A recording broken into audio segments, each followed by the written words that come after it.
This is Viva Fry. I'm Dr. Peter McCullough. This is Tom Luongo. This is Chuck Prodnick. This is Alex Kreiner. Hey, this is Brad Wall. This is JP Sears. Hi, this is Frank Peretti. This is Tammy Peterson. This is Danielle Smith. This is James Lindsay. Hey, this is Brett Kissel, and you're listening to the Shawn Newman Podcast. Welcome to the podcast, folks. How's everybody doing today? Happy Monday. You know, I got everything set up. I was trying to do video ad reads for today, and I don't know what's going on. I don't know if some nefarious force is messing with my internet, but I've been having like weird internet problems, and right now it shows that I have internet, but nothing's there. It's probably something very simple, but I tried to go do it. I literally just did a bunch of things online, and now I got no internet. I'm trying to wait around, see if I can get it working. Here, I'm going to try one last time. I'm going to open up Google and try and get on, and nothing. So you get audio today, and we're going to try again tomorrow. Because, we got nothing but time. You know what you don't got time on? How about we start with a little did you know? Could you hold physical gold and silver in your registered accounts? Yeah, you can. Silver Gold Bull can help you unlock the potential of your RRSP, TFSA, RRIF, or KIDS RESP by adding physical gold and silver to your account. This year's RRSP deadline for making contributions is February 29th. But once a contribution is made, you can invest into physical precious metals at any time. And Silver Gold Bull is the company I recommend to all of you, and they can help you with their in-house solutions, whether buying, selling, storing precious metals. You know how much better this would have been as I'm staring at the camera? Yeah. I had to work my courage up to do it on. I was like, okay, I'm going to do it in the camera. I'm going on the camera today, folks. And then, you get all that excitement, and now I'm disappointed it won't work. Unbelievable. For all your Silver Gold needs, questions, look no further than Silver Gold Bull. Text or email Graham. It's in the show notes for details with any questions you have around investing, or, for a feature silver deal exclusively for you, the SNP listener. You're going to Silver Gold Bull, just make sure to reference SNP. Bull Valley Credit Union is your Alberta regulated fully service financial institution. Not sure I said that right. Alberta residents can take advantage of low or no cost bank accounts, personal and business mortgages, loans, and credit cards and investing. Man, all I can think about is how much better this would be online if you could actually see me. That's irritable. I'm irritable today, folks. I'm irritable. Got a camera set up, won't work. Bull Valley Credit Union is proud to present their first in Canada e-metals account with the Wolf strategy. Without lame fiat currency, the BVCU e-metals account has the best of both worlds of physical precious metals storage and the ability to easily convert to Canadian dollars to transact with direct deposit, e-transfer, bill payment, checks, wires, and credit cards with a BVCU bank account. Just email welcome@bowvalleycu.com and ask for Leanna. She is the BVCU membership and add an e-metals account today. You can ask her all about that. CalRock, your trusted partner in surplus oilfield equipment, leading supplier of new, used, and reconditioned oilfield production equipment in Canada. But that's not all. Tank fabrication, new and refurbished fluid storage tanks, trucking, pump jacks, and demolition. CalRock.ca for all your oilfield needs. Profit River. Don't look any further when you're looking for something that goes pew-pew. They specialize in importing things that go pew-pew. And I'm talking firearms. Of course I am. And when it comes to firearms, accessories, optics, they serve all of Canada. All you got to do is go to profitriver.com, and they can get you hooked up. Windsor Plywood, builders of the podcast studio table, and a whole bunch of their wood has gone into the new podcast studio. So if you're looking for character wood, look no further than Carly Kalas and the team here in Lloydminster at Windsor Plywood. Mantles, decks, windows, doors, sheds, podcast studio tables, and podcast studios. Stop in and see Carly and the team at Windsor Plywood. Cornerstone Forum is heading to Calgary, Alberta, May 10th. Get your tickets. Martin Armstrong in the flesh. He's going to be there in person. Tom Luongo, Alex Kreiner, Chuck Prodnick, Vince Lanchi, Kalen Ford, Chase Barber, Matt Ehret, Ben Perrin, Rod Giltack, and a whole lot more to come. Guest hosts include Chris Sims and Tom Bodrovics. We got a hotel lined up now. We got the trade show, the Cornerstone Expo. Go to Substack. You can find out all the details. If you haven't been hitting it up, it's free. The Week in Review comes out every Sunday. We're trying to work with you fine folks on doing some value add for the people who've bought paid memberships And today's episode, you're going to hear the first question. Yeah, comes from voting going on behind the scenes in Substack. The new studio, it's coming here in 2025. It's already underway, and I want you to be a part of it. Skills, labors, materials, money, value for value.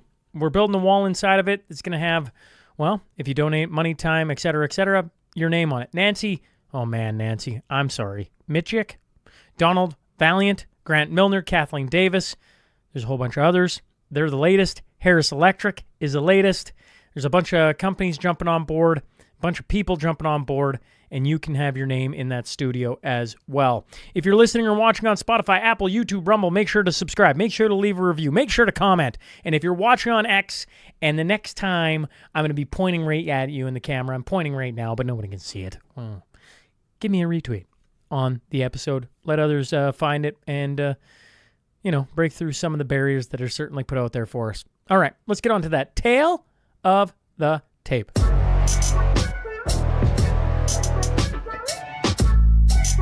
He is a Canadian physician specializing in nuclear medicine, radiology, and oncology.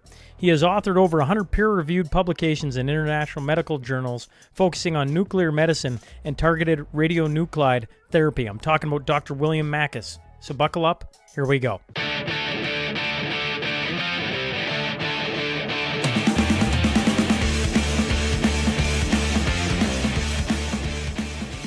Welcome to the Shawn Newman Podcast. Today I'm joined by Dr. William Makis.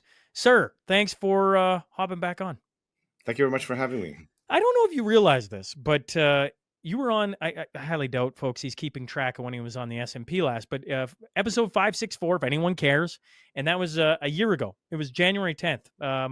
When I thought it was last week, when I was texting you, I'm like, hey, are you coming on? You're like, it's a week from now. And I'm like, oh yeah, right. I got to put this. Oh man, can't see things straight.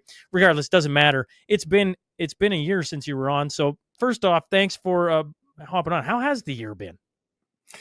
It's been a fantastic year. Actually, extremely busy. I started working again with patients, and that's been really, really rewarding. And my social media has just gone internationally, and I've had to deal with some things with AHS again. They can't seem to leave me alone. They can't seem to just not be able to stop flushing Alberta taxpayer money down the toilet by the millions. But if I didn't have to deal with AHS, it would have been even a better year. Well, before we get into all of that, we're testing something out this morning. So listeners have probably never heard this before. Well, I know they haven't. The Substack community, which you have a large one, you start interacting with them and was taking suggestions on what they wanted to have a part of that community, because it's the one area where I kind of interact with quite personally, I guess, William. I post lots of different things from my personal life there. And one of the suggestions was voting on a question for different guests when they come on. So you're the guinea pig for this. So if you want folks to be a part of that discussion, you got to go on the Substack community. And this is what the community from Substack had asked. This is Lynn Hamley. She says, what is to be gained by destroying Danielle Smith? What is his solution? Daniel would be replaced, so no advantage. If the NDP is elected, they'd also do nothing. Please explain what you see as a solution that would not swap one problem with another. Well, this is an interesting question, because this sort of brings us back to the Jason Kenney days, right? When Jason Kenney was the savior of Alberta, and he came in, he unified the conservative parties, and came in on a massive mandate, and then basically folded on every important issue when Albertans needed him the most. Went full globalist, went full pro-big pharma. And people ask the same exact question. Well, if not Jason Kenney, who else? He's our savior, right? And the fear was there that Alberta was gonna, the NDP was gonna get back in. They almost got back in. I mean, it was a very close election, as I recall, and I think the reason why it was close was because conservatives folded on everything and were trying to go as far left as they possibly could without Albertans getting too upset. And so I think this is the problem with conservatives in Canada in general, whether it's the federal conservatives or the provincial conservatives, is that they have been so weak on so many important issues that But then you've got the left that is so extreme and so insane, and they're such lunatics that people are willing to put up with anything just to not have them in power. And literally, it's true. Like, people are literally willing to put up with absolutely anything just so those lunatics don't get back into power, or they're willing to do anything to get Trudeau out. So I think Canadians are compromising way too much when it comes to politics, and are willing to put up with things that they shouldn't put up with. But I think there's always an alternative. But if you don't give anyone an opportunity to come in and be that leader, we will never have a strong leader in Canada. And so, and you've got the provincial conservative governments falling. They fell in Manitoba. In the Maritimes, it's only a matter of time before the weak conservative governments fall in Ontario and Alberta. That's my opinion. So I think you have to grow a backbone in these days. You have to stand for something. You can't just constantly shift left because you're sort of testing to see where the electorate's at. Certainly, Donald Trump, didn't shift left. Didn't start saying that there's more than two genders and let's play this whole LGBTQ game and everything. He stood his ground and he won. And I think conservatives would win in bigger landslides if they stood their ground and stood for something. Danielle, like the UCP here in Alberta have put through different things on that issue, though. The boys, girls, transitioning, all that stuff. That's a huge win here in Alberta, is it not? That's one of the things that I would say she has come through on and has actually put into place. And it is a win, absolutely. It is an important thing. The way I look at it is it's something that's very easy to do, extremely easy to do. You're not taking on really any of the leftist establishment. So you can leave healthcare as it is. You can leave, education as it is you're not taking on these established mafias in Alberta, because Alberta, as far as I'm concerned, is one of the most corrupt places on earth. I mean, the corruption in this province, but it's beautifully hidden. It's beautifully hidden by the lawyers. We've got thousands of lawyers that are working 24/7, just keeping the corruption under wraps. But the moment you're involved in the courts, you see it. The moment your health is bad, and you see what you have to deal with AHS, then you see it. I mean, Alberta's institutions are rotten, completely rotten to the core. The corruption is just unbelievable. I mean, the Coots thing you can talk about all day, right? The corruption with the prosecutors, the corruption with the judge. I've seen corruption with the judges, the likes of which would probably make East Germany or North Korea blush. Like, it's just so corrupt, but it's beautifully kind of kept under wraps. So it's very easy to do something like this, in terms of let's say, okay, we won't have any men in girl sports, and that's great. Don't get me wrong. Like, I'm not gonna bash things that are good. It's a good thing, but it's an easy thing to give to Albertans to maintain the status quo on everything else. And when it comes to everything else, whether it's COVID related, COVID vaccine related, anything health related, I'm sorry, I give the United Conservative Party a failing grade. I was talking about this just the other day. Is there a place, or is there places maybe, in the world, like, I mean just in general, that has completely taken the vaccine off? Just boom, gone. It's no longer there, and they've outlawed it. Nobody's taking it anymore. Is there a country or a state that is doing that, William, right now? I believe there's a place in Idaho where it's been completely taken off the shelves and not available. I forget if it was a city council that voted on that. The Florida Surgeon General has talked about it and asked for it to be taken off the market. It hasn't happened yet, but it's been publicly talked about in Florida. Of course, you've got I think the 6 states that have actually sued Pfizer for misrepresenting the safety of the COVID vaccines. And then you've got a couple of countries that have started talking about banning the COVID vaccine. I believe Slovakia is sort of the prominent one there. Their prime minister survived an assassination attempt, and Trump has talked about the mandates and especially in the military. He's talked about people should be punished for mandating the vaccine and so on. So we're not at the point yet of sort of a large jurisdiction taking them off the market, but you've got Australia, the Australian government. Now there's a lot of talk about the contaminated vaccines in their government bodies. So it's at least being talked about and fairly widely talked about, in my opinion. But we're in a situation here in Alberta where you can't even talk about it. And if you do talk about it, as you well remember, because you were there physically at the Injection of Truth event, where I think 6 physicians and PhDs talked about the vaccines and the children. And how children are potentially damaged by contaminated mRNA vaccines.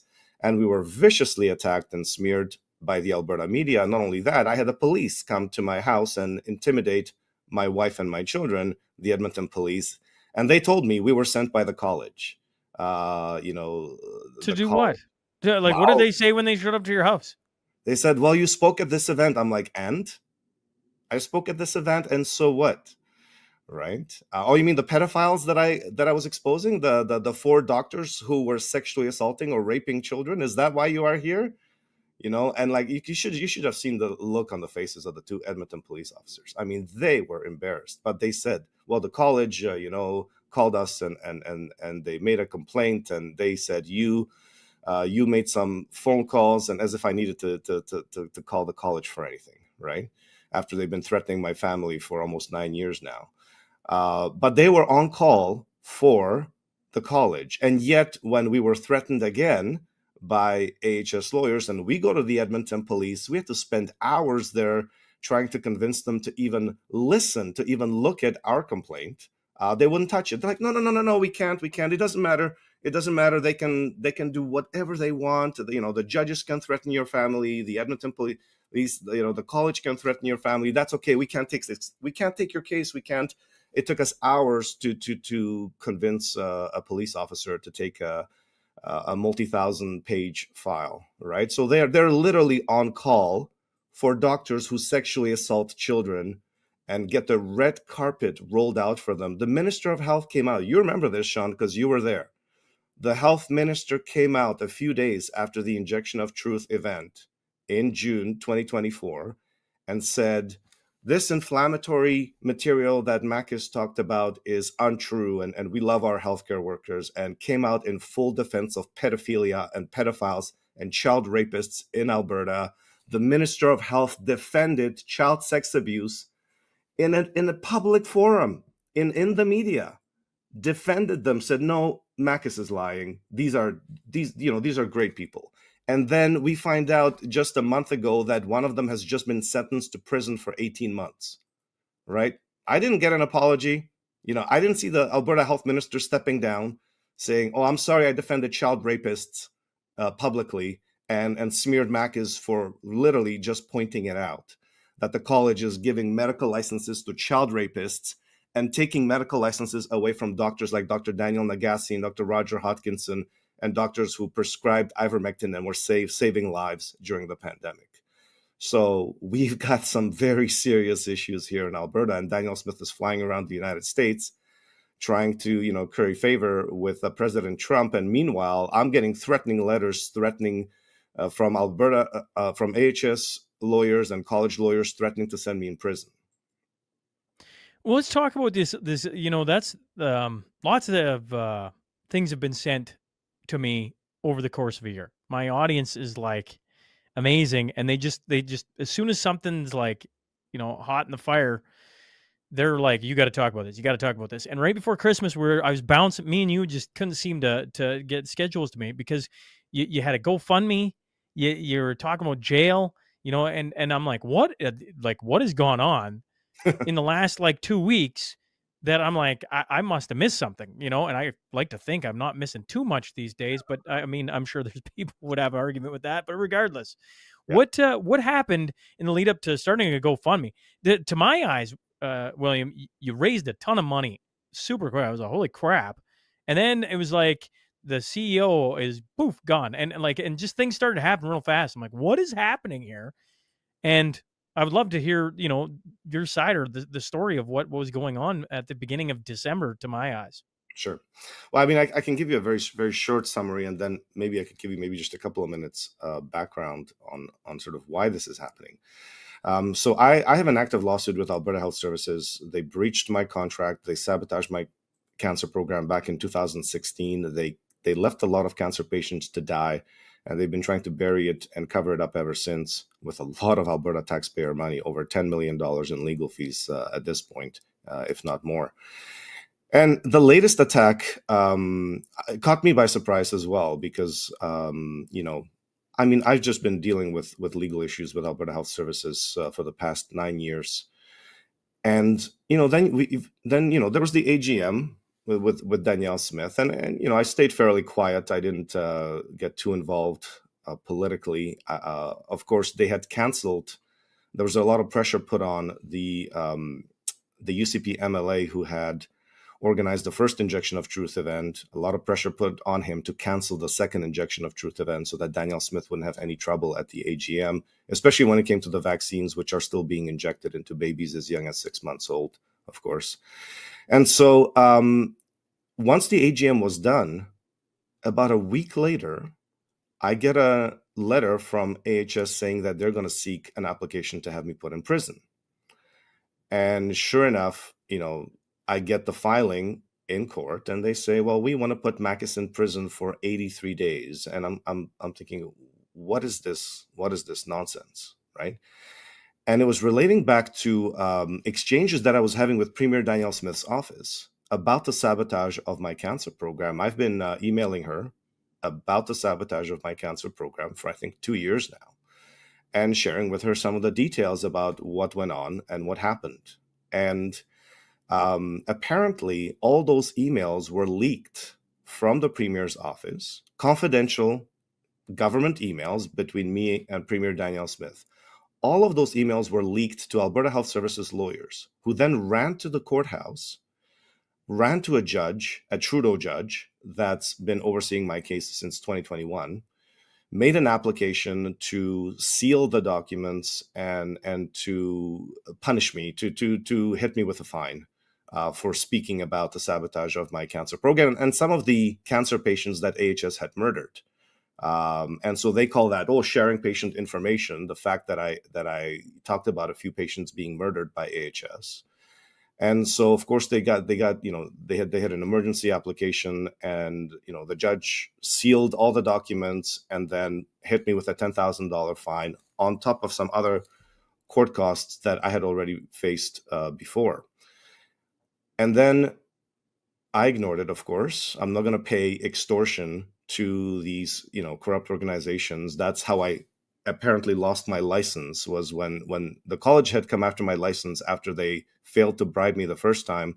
And I can go into this a little bit later. They went after my license, and they said, we'll take your license hostage until, either you pay, this college tribunal fees that we ran up on you of $75,000, or you sign a deal with AHS. And I refused, and then they canceled my license for non-payment of the money that they were extorting me with. And so now they were extorting me for this $10,000 penalty.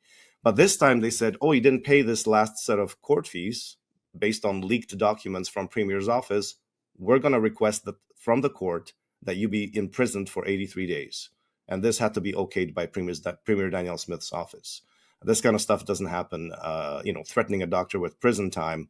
The AHS lawyers won't do this on their own. Certainly AHS doesn't have the guts to do something like this on their own. And so they hit me with this after Premier Danielle Smith has secured her 91% support. So she was in the clear.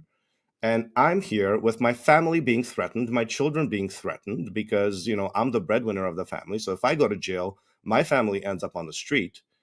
And I'm thinking, what the hell is this? And so I reach out to some of the UCP insiders, and they act like, well, they don't know what's going on. And look, Danielle Smith is all amazing now, and she's got our support, and she's got everybody's support. And Makis, you can go to hell, or you can go to prison. We don't give a damn about you and your family.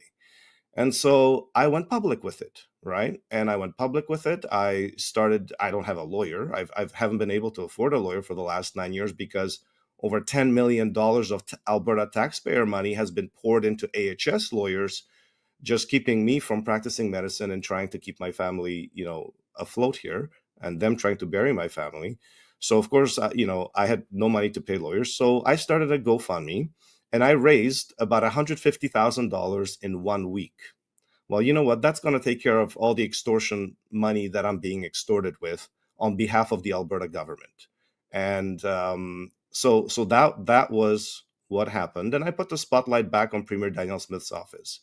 I said, look, this latest application on which they're trying to throw me in prison, all the documents in AHS's affidavit come from Premier Danielle Smith's office. They literally have AHS lawyer stamps on them with signatures of AHS lawyers on them. Those are emails between me and Premier Danielle Smith. Now, I haven't made those emails public because, I'm trying to give UCP a chance here to make things right. But Premier Danielle Smith's office was flooded with thousands of emails and phone calls from around the world saying, what the hell are you doing? Why are you trying to imprison Dr. Makis? And so, her chief of staff said, no, this is false. We have nothing to do with this. And then they started putting out some canned response that they're not involved. Meanwhile, I've got the documents proving that they're involved. And I think all that pressure has, and the damage that Premier Smith is suffering internationally, because I have, now actually a huge following around the world, which I didn't have a year ago or 2 years ago. I think that was enough pressure that led to the AHS CEO, Athana Mentzelopoulos, who was a bridesmaid of former BC Premier Christy Clark, another swamp creature, being fired just a few days ago. And she walks away with a cool $500,000 on top of that. I'm telling you, Shawn, we got to get on this gig. You got to get on this gig.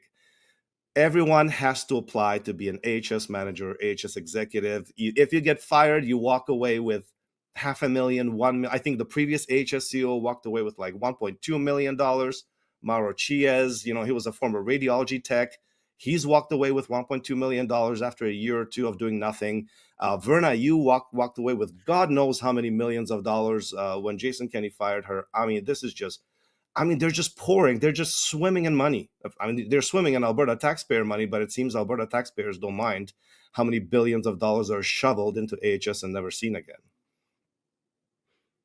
Shawn Newman, the head of AHS. Yeah, I'm somehow I don't think that's going to happen. I don't think that's in the cards. Shawn, if you got friends in high places, it's going to happen. It's going to happen. Yeah. Well, I would love to say I could call up the premier and be like, "Hey, just put me in there. We'll get this ship straightened out real fast." But at times I'm like, well, I don't have that ability. I don't get to call the premier. Sorry, folks. That isn't in my Rolodex, sadly. And I think that if the powers that be don't like William Makis, I'm going to assume the powers of AHS don't like Shawn Newman. I'm just going to make a safe assumption there.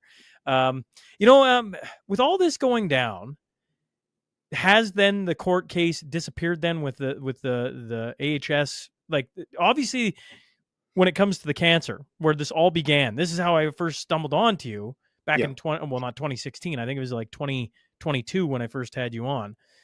When you go back to your story of 2016 till now, I assume that's still ongoing, but this like possibility of jail, everything going on with that, is that disappeared then? Nothing's disappeared. I mean, Athana Mentzelopoulos, the AHS CEO, has disappeared with $500,000 in her pocket, but that's about all that's disappeared. I haven't heard anything else. No one else has been fired. The AHS lawyers haven't been taken off the case.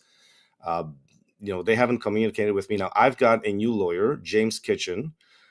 He's representing a number of prominent freedom fighters in Canada, including Josh Alexander in Ontario, who was attacked by his Catholic school board for wanting to keep men out of girls' bathrooms. James Kitchen is very familiar with the corrupt bureaucracies here in Alberta, and I think he's quite happy to get a chance to go at AHS. So we're just managing the situation. I've raised a lot of money. I've raised now close to $170,000, and again, imagine I, as an Alberta citizen, have to go and raise funds publicly because I'm being attacked by the Alberta government, who, instead of, putting me back to work at least, or having me run a cancer center or something with all my credentials and skills and global exposure. Now I'm working with cutting edge cancer programs. I've got one of Mel Gibson's best friends as one of my patients.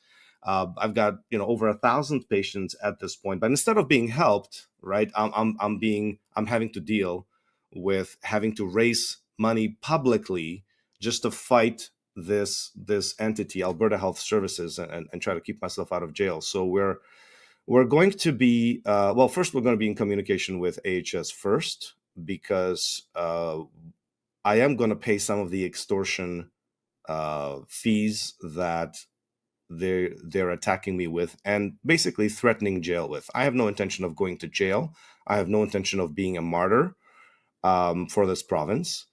And again, I'm going to sort of keep exposing what's behind it. Now, could you give me maybe like 2-3 minutes for me to give you a short background on the whole legal thing, and just to really give a really short summary? Yes, I can. I just want to say one thing on James Kitchen, if I may. Sure, Because yeah. when I heard he was your lawyer, and if you're new to the podcast, this will be interesting. If you're not, then you're going to be like, I remember when. James Kitchen was on the podcast, episode 192. So all the names you rattled off, Nagase and Hogginson and all these different names, Kitchen's this quiet one that came to Lloydminster way back when in one of those secret meetings and sat and talked to us. And I remember being like, holy man, this guy's got some spirit. I got a ton of time for James. So Dr. Roger Hogginson was episode 192. Peter McCullough was 195. And shortly after that was 198 was Lawyer James Kitchen, followed by 199. Any guesses, anyone? Danielle Smith. And I just point that out because when I first started into this, right, back then, I was a hockey player talking sports, and I didn't want to talk any of this. I had Dr.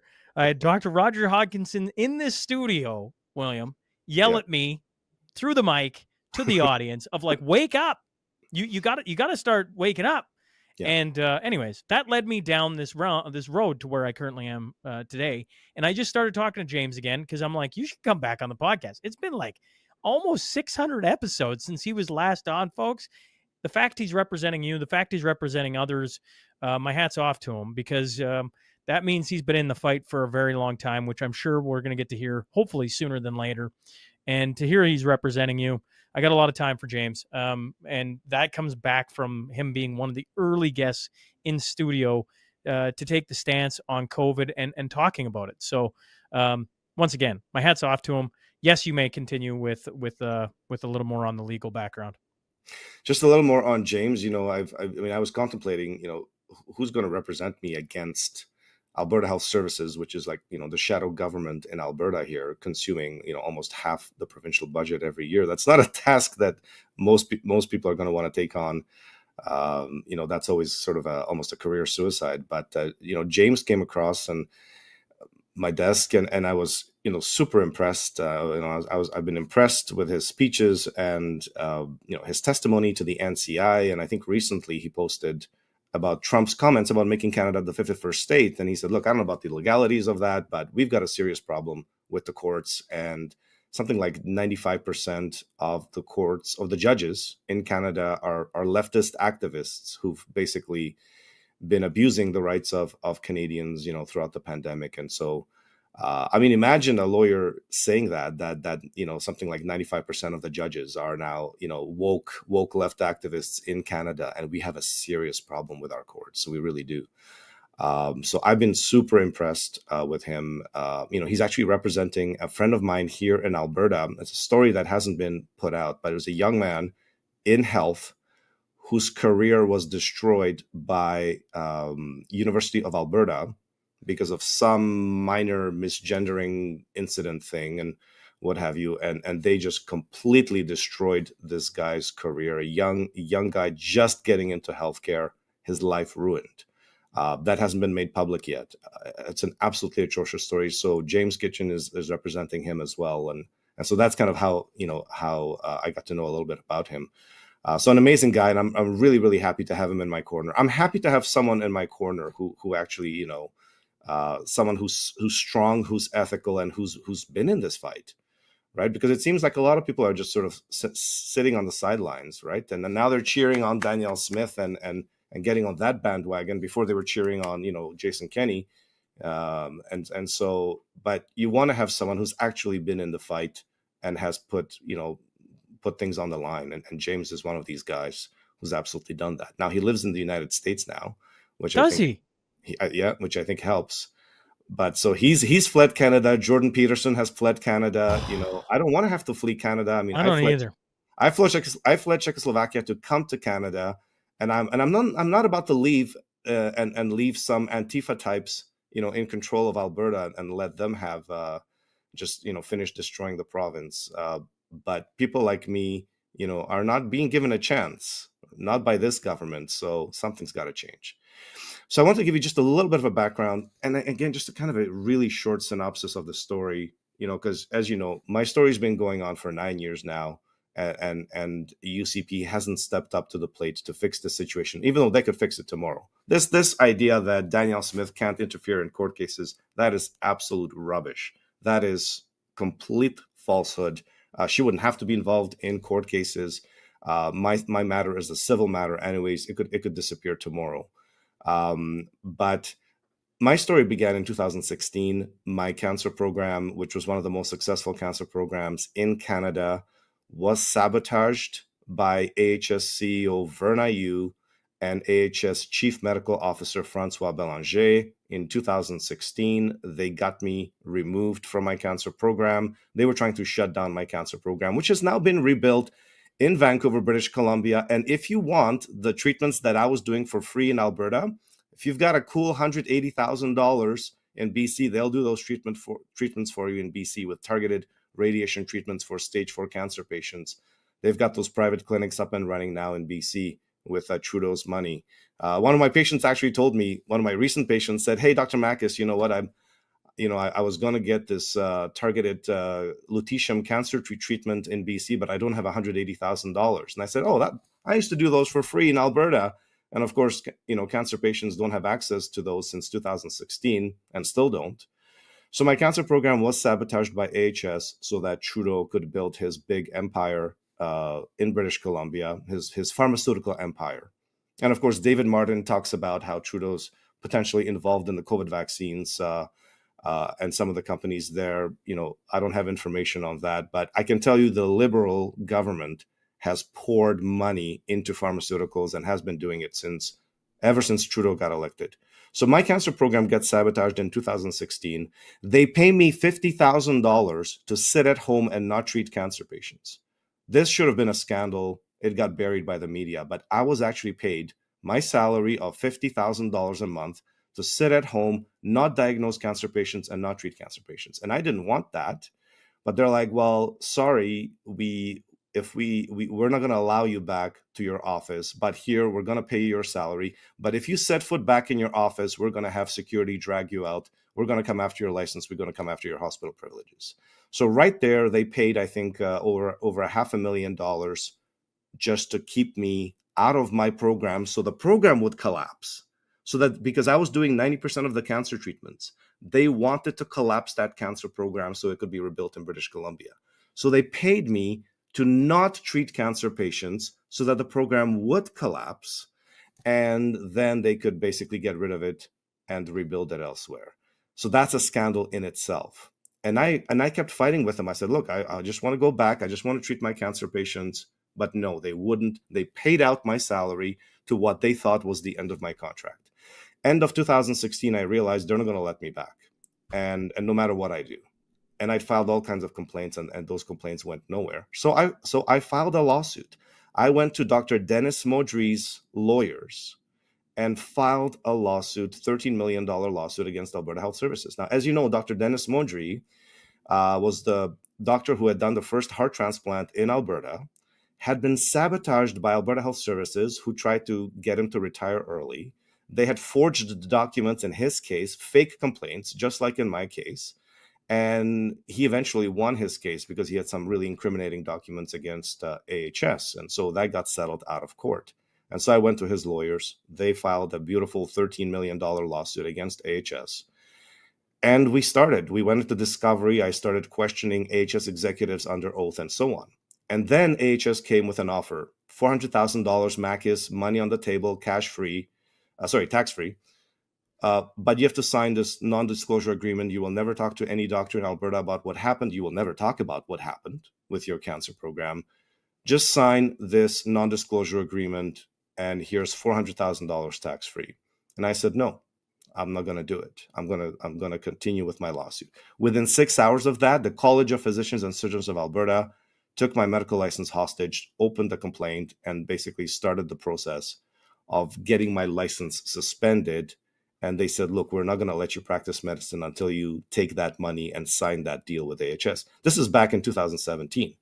So the college drags me through a very nasty college hearing in 2018, accuses me of all kinds of bullshit, and then has me declared with unprofessional conduct. Now, this was all made up. The only witness they had against me was a girlfriend of an AHS executive who used to help us out with our cancer program, and they made her in exchange for testifying against me and giving false testimony against me, so they could then suspend my medical license. They made her into chair and professor at the University of Alberta, faculty of physical therapy, and she was made chair and professor. She had never worked at the university. She'd never gone through the academic promotion process of you have to become an assistant professor, and then associate professor, and then a professor, and then 10 years later you can apply to be a chair.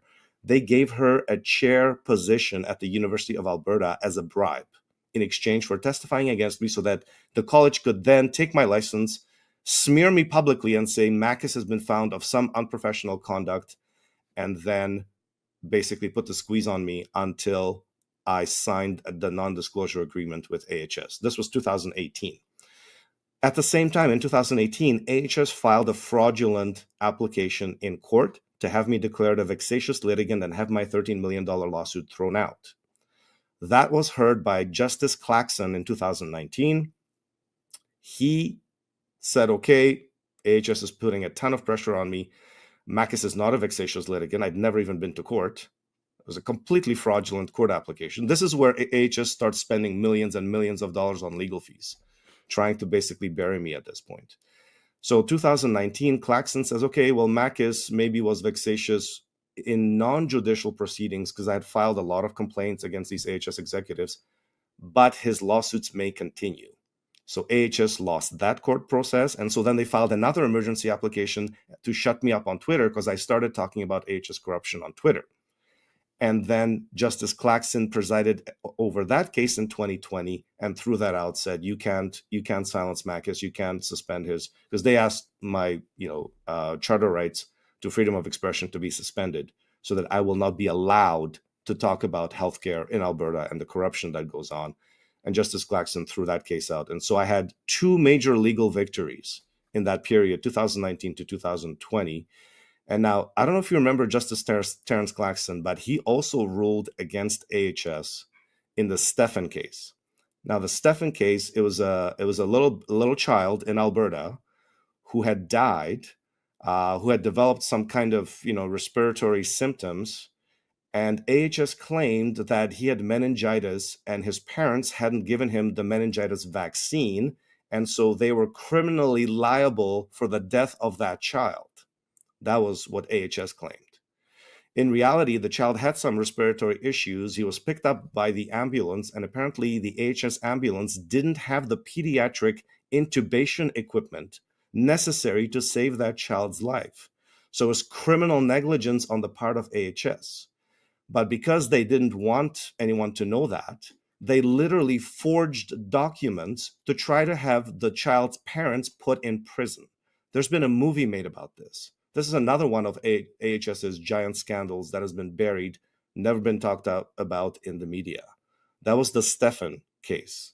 Justice Claxon ruled against AHS. Now, this had been going on for many years, that AHS was trying to put the parents in prison, and they tried to make it look like a vaccine case. Oh, these parents are holistic and they use natural medicines, and they didn't vaccinate their child, and their child died.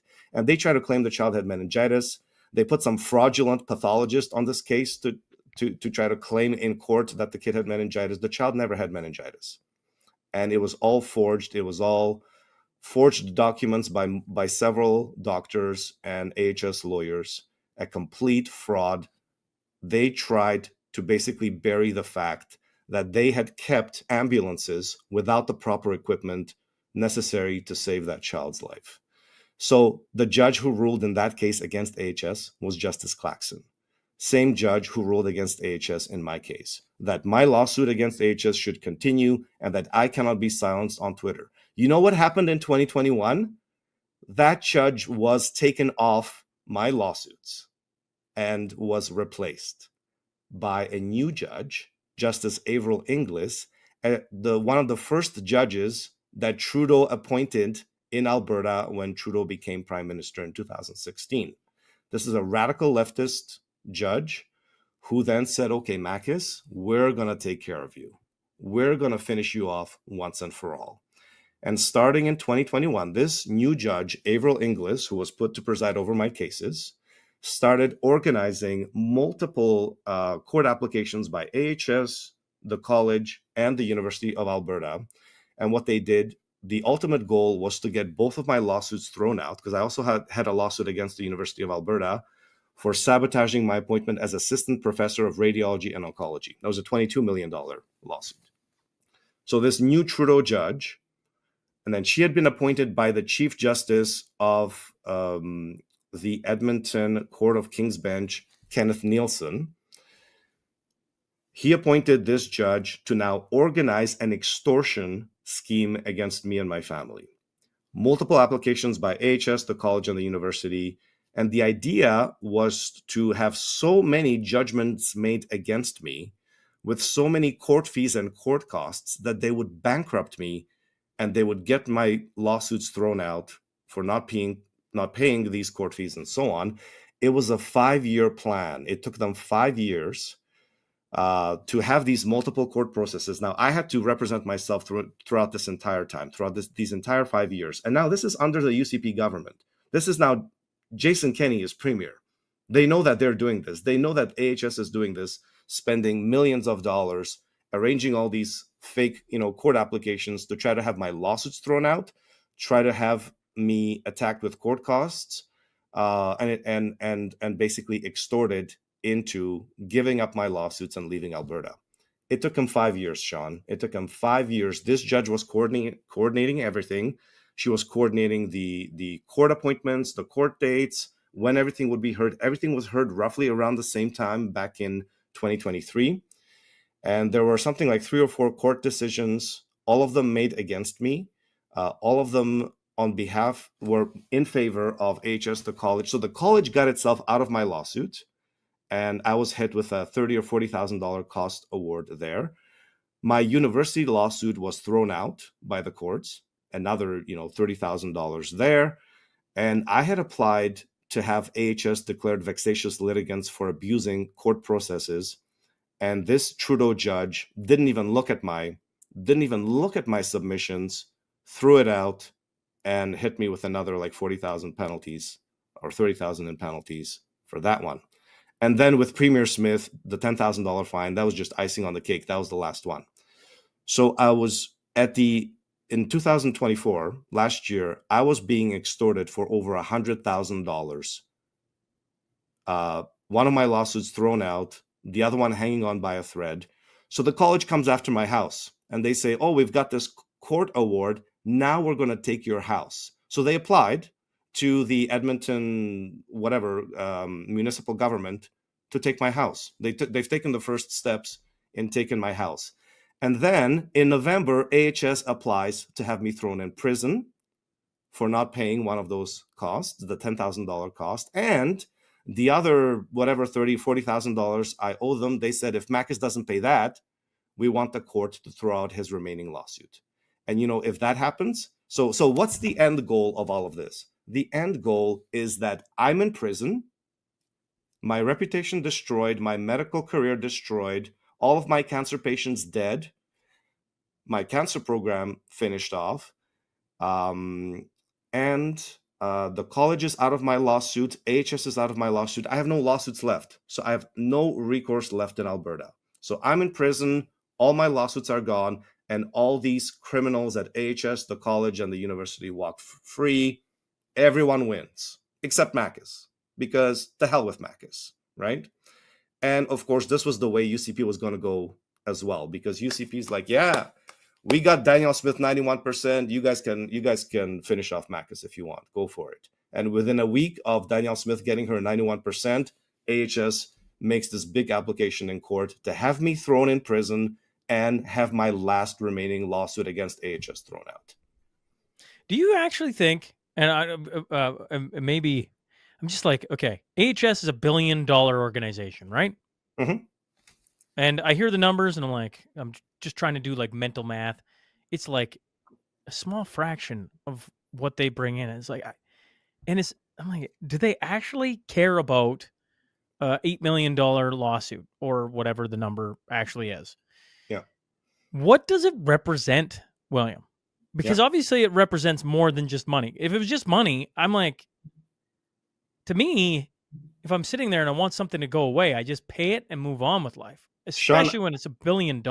Like, Shaun, I've been asking this question for 9 years. I've been asking this question for 9 years. What is it about this case that they can't let go, right? And again, if you're gonna pay to make this go away, then whatever. Pay me my salary that you've stolen and the career that you've stolen from me. Pay out my salary as a radiologist for the next 20, 30 years, and just make me go away. Fine. They've done it. They've done it in. what in precedent? cases. So what precedent does that set? Like, I assume it acknowledges something with your cancer treatment. Like that. That's the only thing my brain goes to. Like, is there something there that I'm missing here? Because you go like, did Jason Kenney hate William Makis? I'm like, I have a hard time believing that. I do. The NDP. I'm like, did they hate William Makis? I'm like, no, but when you bring in the Trudeaus and a cancer thing and all that, I'm like, that makes sense. Like, that to me, that lines up with how he operates. And then you got Danielle Smith, and I go, I don't think she walked in day one and went, we're going after William Makis. I have a hard time believing that. I don't think so either. No, honestly, I mean, I don't think these politicians. I don't think for them it's personal. I just think that there's a bigger player in town than the premier, and the premier just has to sort of go along to get along. In Alberta, and I have found this is that, and I've seen this in my case, and I've actually put together all the people that have gotten their hands dirty in my case. These are model citizens. These are chair of the Faculty of Medicine. This is the president of the University of Alberta. All of these people got their hands dirty one way or another, helping AHS try to bury me and my family. Why would these people do that? They don't know me. 99% of the people involved in my case who've done my family harm don't know me, have never met me. None of the AHS executives have ever met me. They don't know who I am. They probably couldn't identify me in the street if I passed by them. My wife actually saw one of them at the airport. And I think he actually recognized her because his face went completely white. But these people have never met me. They've never spoken to me. And yet they've been trying to crucify my family for 9 years. And I'll tell you something, Shaun, because I've gotten a lot of heat at pointing the finger back at Premier Danielle Smith. And the only reason I've done that is because there's a whole pile of documents of communications with me and Danielle Smith that have AHS signatures and AHS stamps on them. Otherwise, I wouldn't point the finger at her. But I'm sorry, the Premier's office has to take responsibility for their documents being used to threaten my family and threaten my children and threaten me with prison time. Because when you threaten, the breadwinner with prison time, you're going after their kids. My family will end up on the street if I go to prison. they'll have to move back, move back with other family members or so on. Like, there's no one else here to take care of my family. So when you're threatening me with prison time, and no doctor has been threatened with prison time, not even the child rapists were threatened with prison time.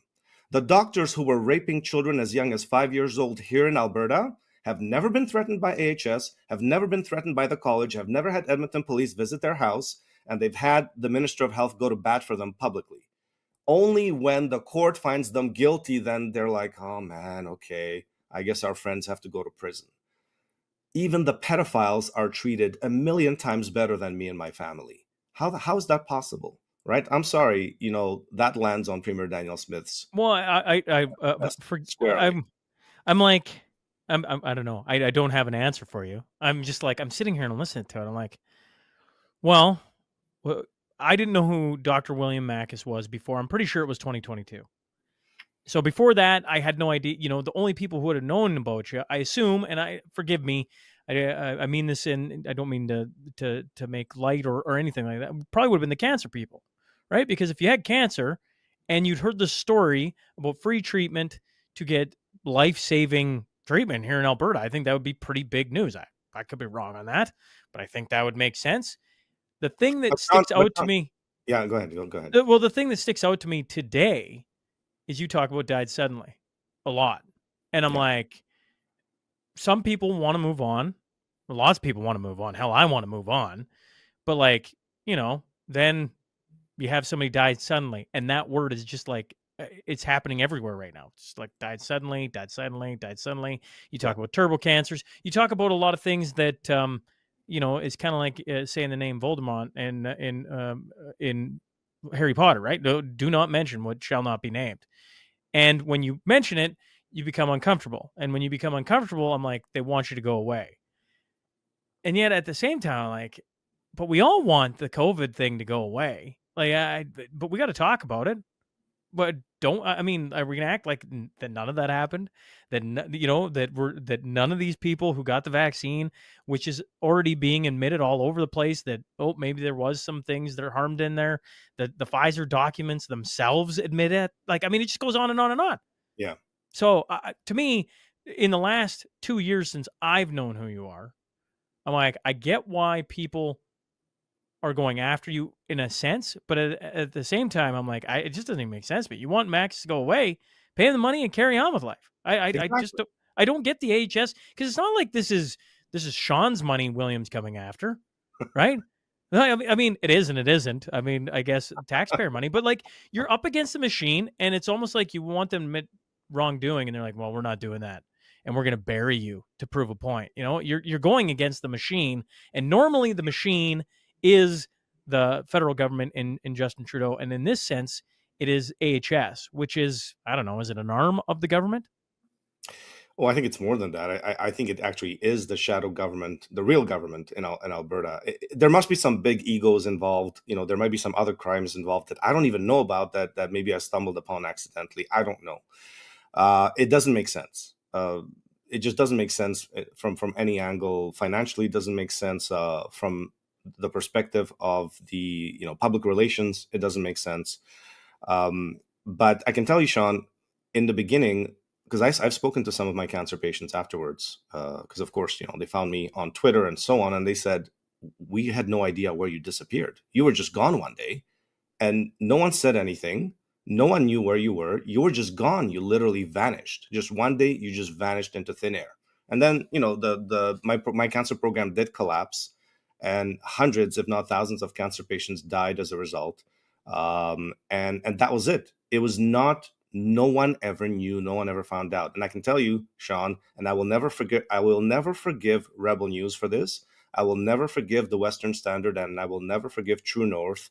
None of these publications would carry my story for the entire time. And I was in and out of courtrooms. I was winning court decisions that no one had won before. 2 court decisions I won against AHS as a self-represented litigant. That had never happened in Alberta's history, that you're up against the corporate machine and you win self-represented. And I was so blacklisted that Rebel News wouldn't speak to me. that Western standard wouldn't speak to me. It took individual, media people like yourself, like Laurel and Tyler Thompson, like Odessa Orlowitz from Liberty Talk, like Talk Truth. It took Bright Light Media. It took small independent media people who actually carried my story, so that anyone would ever found out what happened. And I couldn't get Rebel News to even respond to me. In fact, Sheila Gunn Reid would attack me, and she said, your story's nothing, you're not important, and whatever, kind of told me off, told me to go to hell. And so I struggled. I'm telling you, my family was tortured. My family was tortured for many years. We were tortured unknown. I had no income for almost 9 years. No idea what our future was going to be. No idea what my kids' future was going to be. We were tortured in silence. It was only because, and UCP continued torturing my family, by the way. No one has abused my family more than UCP. Like I got hit pretty hard when Rachel Notley was in power, but they really went after me. AHS really went after me with the extortion through the courts when Jason Kenney and Danielle Smith were in power. My family's been tortured by the United Conservative Party. And like I said, this is something that money cannot pay. You could pay me $20 million, $50 million to walk away. I would probably tell the UCP to go, you can't fix this. You can't give me back the years of my life, the 9 years of the most productive years of my life. You cannot give me that back. You cannot give me my career back, my reputation back. You certainly can't bring back the dead cancer patients that AHS murdered, and every single person in this province helped cover that up. So you know what? Like seriously, it's even the conservatives are so dirty. They're so dirty. They're so corrupt, but they're just not crazy, right? So we're like, oh my God, if not Danielle Smith, who else? We got these lunatics on the left that are threatening, and I mean, like the NDP. But the conservatives are so damn dirty. I'm not surprised that NDP is like full-throated talking about corruption of UCP and corruption of the conservatives, because it's true. And so the only thing that has saved me and my family has been for me to build an international audience on social media, talking about things like died suddenly, talking about things that other Alberta doctors won't talk about. Talk about children dying suddenly. Talk about Sean Hartman, right? The 17-year-old boy who died suddenly, right? Have you heard any Alberta politician mention Sean Hartman's name? What about Carrie Sakamoto? What about this young woman full of life, whose face has been paralyzed, who was, forced to take a vaccine by AHS? I got another one coming on this. Well, soon. I shouldn't say when. Soon, another lady coming on who's been injured, and the stories just go on and on and on. And that's why when you bring up Calgary Lougheed and Injection of Truth, I think it's worth pointing out one of the reasons I was so attracted to going and hosting that was the fact it was government talking about, or at least giving a platform to talk about all these things, and giving doctors such as yourself, but like Byron Bridle and Speaker and on the list went on. And Dan Hartman had a virtual. Sorry, I'm spacing on the word. Right? Yes. Exactly. And you know what? Full kudos to MLA, UCP MLA Eric Bouchard, who's really the only person in the UCP government with a spine. And he faced a lot of heat for it. Actually, I wasn't supposed to be allowed on that show. That's what I was told, that they had to actually fight for me to be allowed to speak. And this is the response of the UCP government. Instead of Danielle Smith coming out with a press release and saying, you know what, this is unacceptable. We can't have Alberta children dying suddenly the way Sean Hartman died in Ontario. But instead, they stayed silent, they stayed quiet, and they played it safe, right? And the health minister came out in support of the pedophiles, because I mean that's they're the privileged class in Alberta, so we have to make sure that we protect the pedophiles, and that Makis, how dare Makis say anything bad about them? But vaccines, whatever, no. Parents have a choice to inject their kids with contaminated vaccines, and let's leave it at that. And let's talk about something else, right? But just to get back to Carrie Sakamoto, why am I bringing up Carrie Sakamoto and her vaccine injury? because the UCP government and UCP government lawyers are trying to get her class action lawsuit thrown out. This isn't AHS. This isn't, oh, Danielle Smith doesn't get involved in court cases. This is literally Danielle Smith's government and government lawyers are putting pressure on this young injured woman whose life has been taken away from her, and they're trying to get her class action lawsuit thrown out. This is how dirty this government is. And I'm sorry, I'm not going to sugarcoat it. I'm not going to be a Danielle Smith cheerleader when this government is viciously attacking vaccine injured individuals who basically were pressured into the shot. Kerry Sakamoto was basically pressured into the shot. And it's absolutely disgusting. And this is still going on. This is still going on. The vaccine injured are being abused. So you could support, look, I don't care. I don't care who supports Danielle Smith. That's fine. Like, it's everyone has the right to support whoever they want. But at this point, the only reason you're supporting Danielle Smith is you lost nobody in the pandemic. You've never had a vaccine injury. Nobody in your family's had a vaccine injury, because the moment you've been affected by the pandemic, by the vaccine, if your health has been affected, you've been affected by the failures of Danielle Smith's government, the failures to address the vaccines. And like you said, no other jurisdiction has formally addressed the vaccines. So certainly she's not going to be she's certainly shown us she's not going to have the courage to be the first one. And she certainly doesn't have what it takes to be the hero and actually stop Alberta children and protect Alberta children from being injected with DNA contaminated vaccines. Shaun, do you know how bad it is? The information that's coming out now in terms of the contamination of the COVID vaccines is so bad. Kevin McKernan, I presented at Children's Health Defense in Arizona with Kevin McKernan. He'd done some new research. He'd reanalyzed some new vaccine batches. He found plasmids with mammalian promoters. There are things in the vaccine that could shed to other people, giving them cancer. We have literally cancer-causing vaccines that shed and can give, theoretically, an unvaccinated person cancer.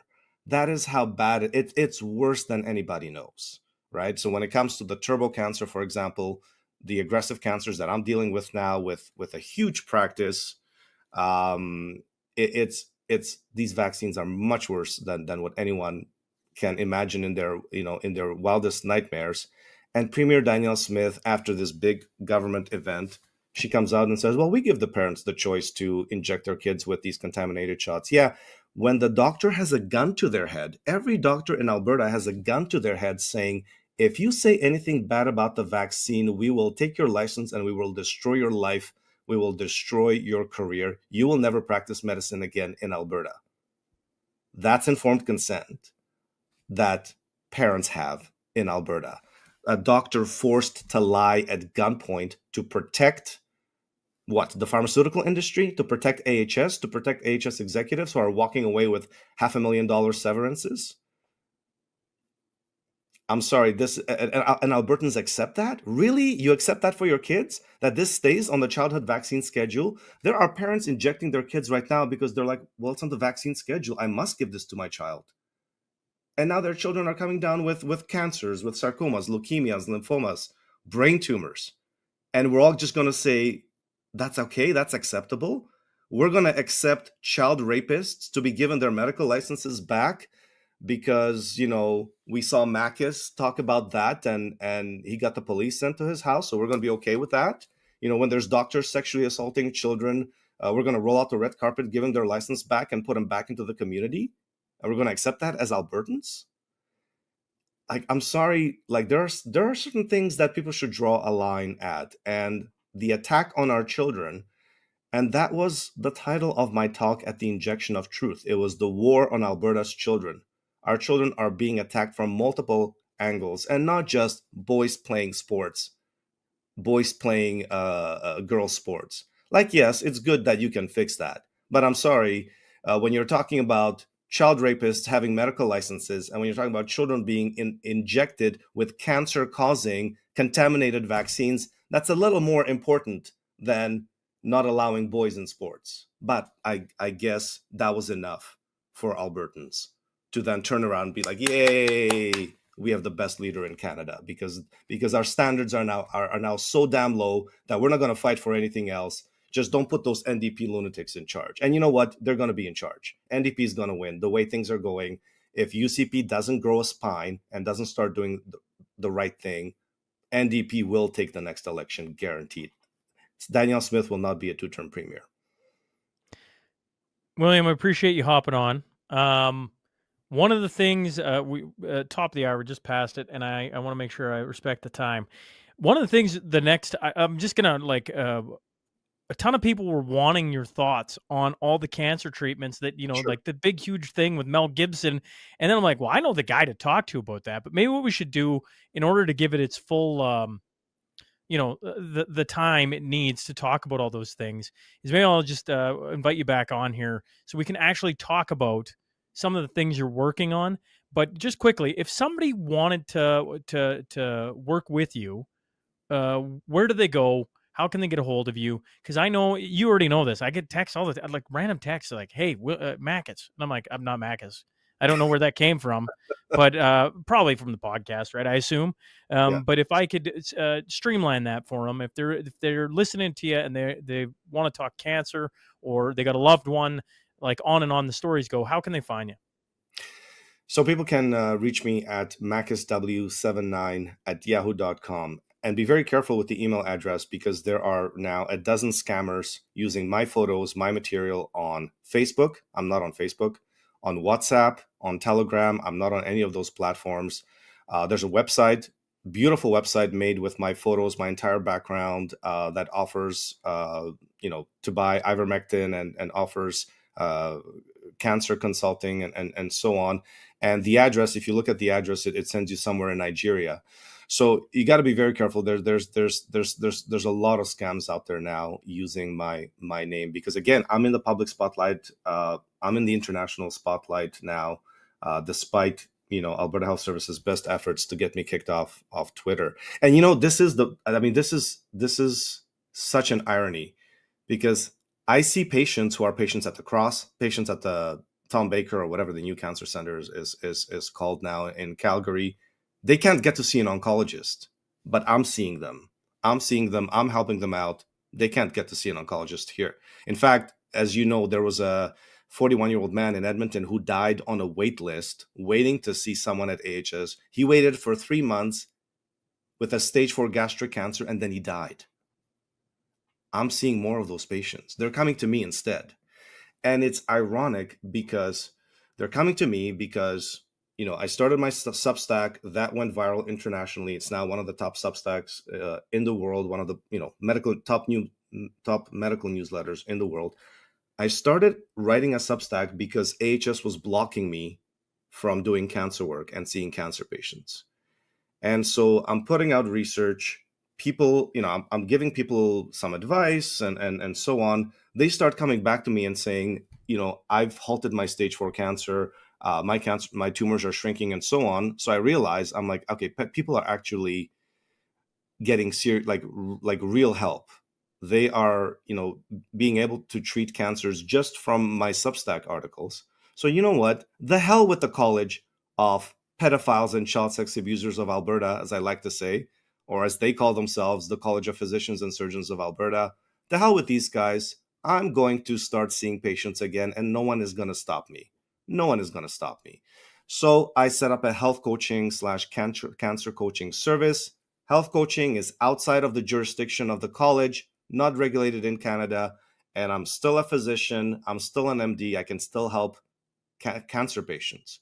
And so I started doing that last summer. I started seeing cancer patients again. And you know what? It's really rewarding.